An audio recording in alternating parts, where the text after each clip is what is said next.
Pastor Ed here with Daily Devotions for Tuesday, September the 19th, 2023. Last week we started talking about our personalities, and to help us understand our unique God-given personalities, the authors of this Life Keys book that I've been talking about use something called the Myers-Briggs type indicator, which is based on the theories of the Swiss psychiatrist and psychologist Carl Jung. He was very interested in why we are the way we are. He theorized that our behavior is far from random. From carefully observing others, he saw certain behavioral patterns that emerged that pointed to some inherent preferences, which is to say that he believed that we each have certain preferences for how we approach life.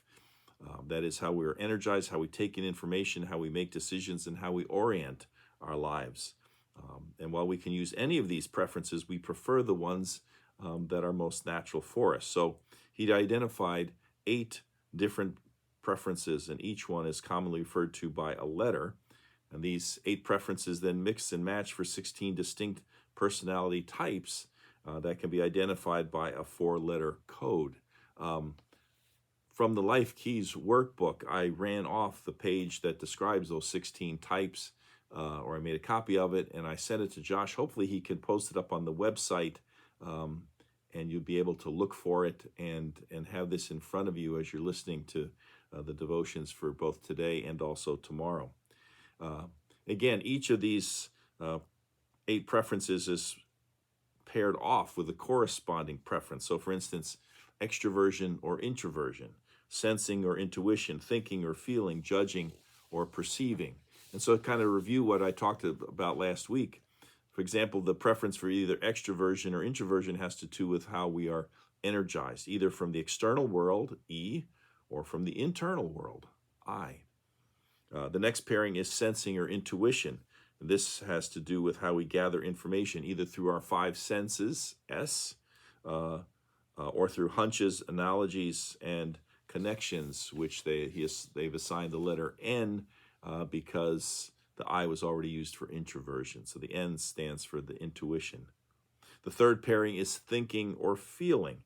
This deals with how we make decisions, either by using objective logical principles, the T for thinking, or considering the impact that each alternative has on the people involved, or F for feeling. And the final pairing is judging or perceiving. And this preference deals with how we choose to approach our lives, whether we plan our moves, J for judging, or simply go with the flow, perceiving.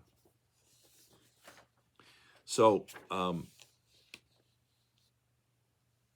like I say, you can combine those 8 different preferences to combine these 16 different personality types. And you're probably asking yourself, is all this psychological mumbo-jumbo legitimate?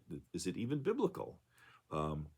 And the authors of Life Keys, as I would argue that it is most definitely. So for instance, today we want to take the example of the Apostle Paul.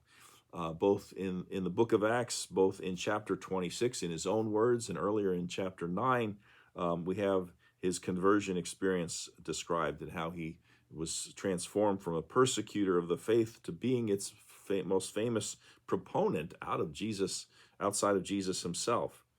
Again, from the various passages in the New Testament, including Paul's own letters to early Christian communities, we can perhaps surmise Paul's possible personality type. For instance, we know from the biblical record that Paul was very much a people person. He traveled widely, speaking and teaching to spread the faith. He always seemed to have traveling companions, and he quickly made friendships and built relationships in all the cities he visited.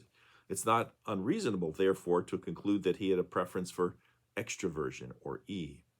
He also obviously had a grand scale scheme for spreading the gospel, first to the Jews and then to the Gentiles.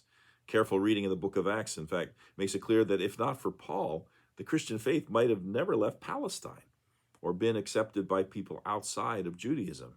In fact, some of the early church leaders were against Paul's missionary journeys and his efforts among non-Jews. And in this respect, then Paul was also an intuitive. He was innovative and insightful, offered a novel approach for the spread of Christianity.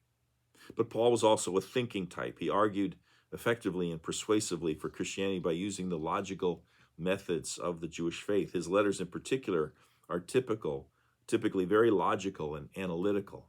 Moreover, Paul was not diverted from his mission by the criticisms and opposition of others. And finally, Paul was very decided in his beliefs and organized and committed to a steady, systematic effort, and that makes him a classic J. And so what we're left then is that Paul was most likely an ENTJ. And if you're able to download or take a look at these personality types at a glance, which I hope you'll be able to see from the website, you'll see that it seems to describe Paul pretty much to a T. So it was an ENTJ. We're told that, for instance, that they contribute by understanding how parts interrelate and then developing long-range plans. We probably remember how Paul talked about compare the church to a body with each interrelated part working together with the others to allow the body to be healthy and functional. The church is a body, just like the human body. We also see that ENTJs lead by taking charge when a strong leader is needed, standing firm on principles. Paul, of course, was not one of the original 12 disciples who learned at the feet of Jesus, but when the early church needed a strong, forceful leader, Paul stepped up to the plate, even surpassing Peter in reputation and influence. As a leader, Paul was uncompromising in his defense of the church, of the faith as well. And finally, we are also told that ENTJs serve in leadership, long-range planning, strategic alignment, and fundraising. And that fits Paul to a T. Rather than stay put in one place, Paul was constantly on the go, creating, strengthening, and always encouraging these fledgling Christian communities. And as we discover in 2 Corinthians chapters 8 and 9, when Paul heard of the financial need of the Jerusalem church, what did he do? He personally organized and promoted fundraising efforts on the part of the churches that he had helped to found or with whom he had worked. And so, again, I hope you're able to, or you could go online and Google the Myers-Briggs, and you can see that the personality types. And you'll see that maybe ENTJ is a way of understanding Paul. And of course, we can do this for ourselves as well. We're going to spend one more day talking about this. We're going to do something even a little bit more ambitious. We've talked about Paul, somebody else that we want to see what their personality type might have been like. Stay tuned. Hope you can join me tomorrow for that. Until then, take care. Bye.